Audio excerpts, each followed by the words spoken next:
Lawyers for the YSL Rico case are currently battling over which parts of Woody Copeland's interrogation statements should be admissible at trial.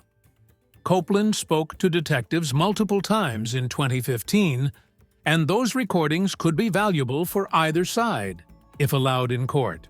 But just as they could be valuable, they could also be quite damaging, as was on display today.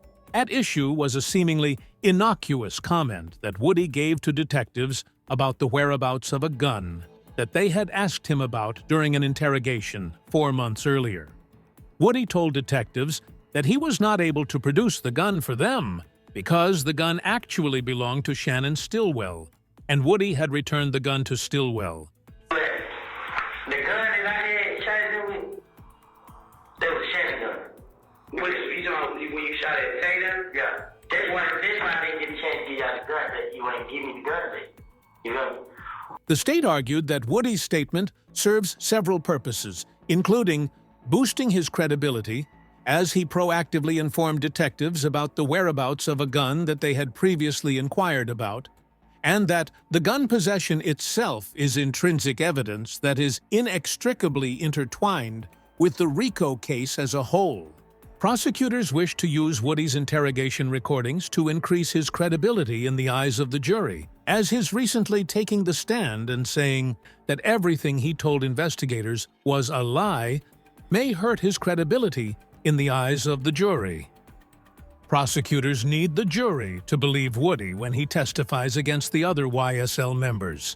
Any of his statements in these. How is the foundation been laid? Because when he says, I don't remember anything that I told the police, coupled with everything that he is saying, he made it all up, that is the foundation to which we get to play his prior statement. Does he have to be confronted No. with it, as Mr. Sharp mentioned? He does not. The moment that he says, I don't remember anything, we can confront him with all of his statements, especially when he says, I don't remember anything I told the police, and everything I said to the police, I was just making it up. We don't have to confront him with every single line in his statement, and I'll find the specific case law that states that. The prosecutor is going to argue that the fact that Mr. Stillwell, while a convicted felon, owned a gun does not reflect negatively on his character. This is while the same prosecution currently has Mr. Stillwell on trial for criminal charges for possessing a gun as a felon. Further, And what else? when he says that the fact that Mr. Stillwell possessed a gun is not bad character in and of itself. So, Your Honor, I would like to direct you to 3 cases.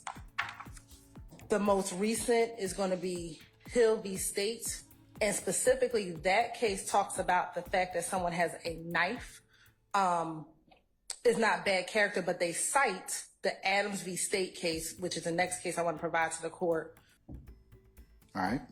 And what it says is specifically that given that gun ownership and the custom of carrying a gun do not by themselves impute bad character. So solely for the fact that Mr. Copeland is saying that Shannon had the gun, that in and of itself is not bad character evidence. It would not impugn Mr. Stillwell's character. But even if the court thought it was an impugn on his character, Your Honor, this is intrinsic evidence in which would be admissible because this is inextricably intertwined with the evidence regarding the offenses in this case and is necessary to complete the story of this overall crime. If you can recall, Your Honor. Did we have a hearing about this earlier? It doesn't have to have a hearing. So intrinsic evidence does not have to have a hearing. And specifically, I'm citing from Johnson v. State. Evidence pertaining to the chain of events explaining the context, motive, and setup of the crime is properly admitted if it is linked in time and circumstances with the charged crime. So, Your Honor, here the charged crime is the murder of Donovan Thomas. As we've been discussing, after Mr. Thomas was murdered, there were a series of events that occurred. One is the shooting of Mr. Copeland with his child and his child's mother, which the court has heard testimony about.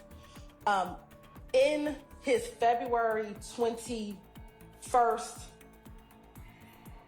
statement, Mr. Copeland talks about this gun, the gun that he used to shoot back at Tay, or shoot back at those who were shooting at him. And if you can recall that they kept asking in both the February 20th interview and the February 21st interview, where's the gun? Where's the gun? We need the gun. We need the gun. We need the gun. And what he's finally explaining in June is that the gun that they were asking for was Shannon's gun, and that Shannon had took it to Miami. That is why he could not give the gun back to the police. So That's the same gun he said he was gonna go get, and he never did. Yes, Your Honor. They came and arrested him again. Yes, Your Honor. And the reason why he could not give them the gun is because Shannon had took the gun with him to Miami. Okay. So, Your Honor, we believe that it comes in, one, it's intrinsic evidence. Two, it's not bad character in and of itself, the fact that he possessed the gun. Williams v. State, 302 Georgia 474. And I'm just going to read this last line. Intrinsic evidence remains admissible even if it incidentally places the defendant's character at issue. The prosecutor says that Woody accounting for the gun is necessary to complete the story of this overall crime. And according to Johnson v. State, the gun is linked to the murder of Donovan Thomas. As the defense will soon point out, this gun was not used in the murder or any exigent circumstances surrounding the murder. Instead, Woody's statement would only serve to taint the jury's opinion of Shannon Stillwell. Mr. Stillwell, it can be distinguished, his situation can be distinguished from the individuals in those cases that the state cites, and that's because Mr. Stillwell is a convicted felon, meaning his possession of a gun would per se be a crime, and the jurors, as the state has made it clear by admitting probably 4 prior convictions of Mr. Stillwell, they've made it clear to the jury that Mr. Stillwell would have been committing a crime if he was in possession of a firearm at that time. So that's the difference. It is bad character evidence. All of this is subject to 403 balancing, and I'm not sure what probative value. Again, And so the sole fact that Mr. Copeland, in the midst of a retaliatory shooting